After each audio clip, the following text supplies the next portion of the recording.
Today, we are going to talk about sump pumps. I'm here with Mike Patton from AA Home Inspection. Hello, Mike. How are you today? I'm good. Let's talk about sump pumps are kind of weird, right? Like we don't really do anything with them. So let's start off and what are they?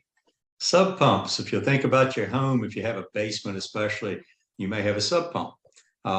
Different counties actually require them in all their new builds. However, the sub pump will be located typically in a corner or a utility area space, and you got a hole in the floor, basically the size of a small garbage can, that collects water from the footer drains around the foundation. Okay. And it collects the water, and then the pump itself pumps that water up and out and keeps you from having water in your basement. Okay. So it's taking all the water that could potentially like otherwise be in the basement and flooding your basement, and it pumps it out to the yard. Typically, it's supposed to go out to the exterior of the home, and it's supposed to be visible where it discharges at. You never want one of those less than 5 feet from the house, or it'll actually turn into recirculated water. It'll keep pumping the same water out if it's too close to the home. That makes sense. So, okay. So how do we know if it's working, not working? correctly. Most of the pumps actually have a float arm that you can readily see. So pull your lid off. If you've got a non-metallic hook of any nature, piece of plastic that you can reach down through the lid and lift the arm, that'll activate the pump. You let go of it, obviously, and it's like going to turn off. Pretty much. Yeah, pretty much like the back of the toilet. So you want to just lift that float up, and that will basically energize the pump. Pump function will work. If it doesn't, then you got other concerns. And then you've got the ones that some people call a mercury switch. It's on a float and it's just sitting out there floating. And it has to be turned up on end because of high water level. That's how you check it, is by flipping the pump or the float upright, and it will make connection and it'll turn the pump on. Why are they? Because I kind of thought like sump pumps, they're only really useful for houses where like it's sitting so that water would come in. Why would they be requiring them for all new builds, especially if it was situated where that wouldn't be happening? Different counties, it's basically a fail safe if they start having problems, because you can have good positive grade away from the house and you can still have active water beneath the grade. So you could actually have a wet spring right against the house that you never see water until it's in the basement. So, and then nobody wants a wet basement. Yeah, we don't like those. But yet around the outside of the house, big contributor to water problems with the sub pump is gutter downspouts not being terminated out away from the house. Because anything that's within 3 feet of the house, angle of repose as they call it, basically on anything that's newer construction that hasn't settled, that's loose aggregate there. So if you're putting your discharge, your gutter drains right near the foundation, that's going down to the foundation drains, and it's got to be gotten away from the house again. But you need it like 3 feet away from the house. That's pretty far. Well, if you think about it, though, if you ever look at where they're building a house, usually they'll have that slanted the way that the grades actually cut back. Yeah. And the reason they do that is to keep it from falling in. And then they'll fill that back with gravel. So I've got a 3-foot band around the house that's sucking water in because it just perks right down through it because it's loose soil. It's not running off of it. That's pretty interesting. Yeah. So when you're doing like your inspection, part of your inspection is to look at that sump pump, make sure it's functioning properly. Yeah.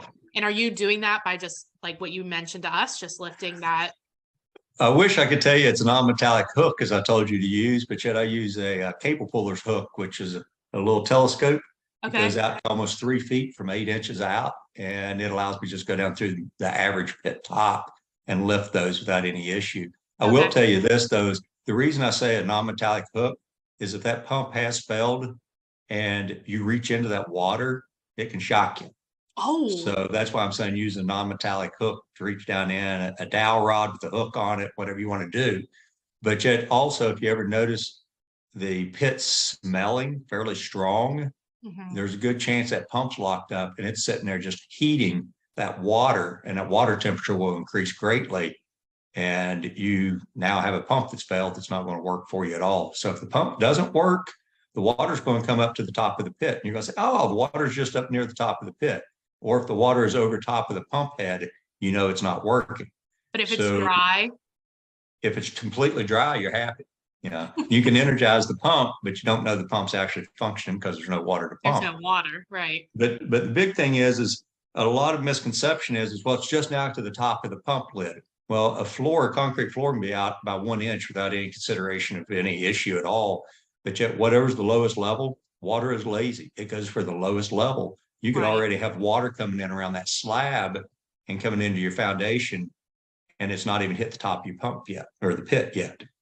So you can get water in pretty quick. And then the other one I'll hit on real quick is a lot of people tell you to use backup pumps. 100% get on board with that. The most common is an electric backup pump using a marine battery.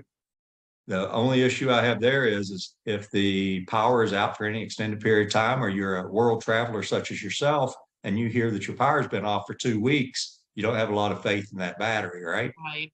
Well, I have at my house a water pump. It works off of the municipal water supply, and it powers through a vacuum system. Very inefficient, but an emergency backup. Mm-hmm. As long as my water's on, I've got a backup. So there you go. That's good. And I mean, water in the basement and on the foundation is bad. Very bad. It's bad for everybody. There's nothing good ever comes to that There's conversation. nothing good. But I think, okay, so a lot of buyers will hire you when they enter into a contract on a house and they have a contingency on an inspection and they will call you. A lot of sellers will hire you if they're getting ready to list the house and they want to know what inspection items could come up. But even if you're not looking to buy or sell, it's not a bad idea. And you've been in your house for a while. It's not a bad idea to get an inspection just to kind of make sure everything's good and see what's going on, right? I would tell you that as a homeowner, if you're Mr. Handy and you're out on top of your roof every time you turn around, you're in your crawl spaces, okay, you probably got it. But yet, if you're in the home and you're not into the handy, I need to go do this, I can fix that. Right. I'll tell you to have a home inspection done, because a crawl space, you'll ask somebody, when's the last time anybody's in a crawl space? People go in there. Never. Yeah. It's been like that for 8 years. Nobody's been in it since. So there's different things, and a lot of it will be things that we become accustomed to, but it should be corrected for safety or function, if nothing else. Well, exactly. And it's part of the maintenance of the house too, right? So things last. It's ongoing maintenance. Mm-hmm. So it's one of those things. It's almost like going to the doctor for the physical. If you really just don't want to go, but then they tell you what you got going on, they agree with you, or they say, well, that knee's gotten worse, so that's bothering your hip now. So why don't you go see the ortho guy? Let's advance where we've been over the last couple of times we had the conversation. Right, exactly. Well, where do you do home inspections? We cover all of greater Cincinnati, northern Kentucky, Indiana. As far north as Dayton, Ohio, and as far south as Williamstown, should say Georgetown, Kentucky now. And then out east, Batavia area, we'll go on out beyond there. And then Indiana, we stay pretty tight in Indiana. We don't go too far over through Indiana. Okay. And if how do we get a hold of you? Website's a great place to find us, aahomeinspection.com. And then the number I know by heart is 859-448-0213. We've got a 513 number. I can't even tell you what it is for some reason at the moment, but we cover all the area, and you can go online and complete an order online or request online. And that's probably the best way, again, at aahomeinspection.com. That way you're not sitting on the phone giving out all the information needed, and we can respond pretty quickly to you. Awesome. Well, thanks for being on. All righty. Thank you.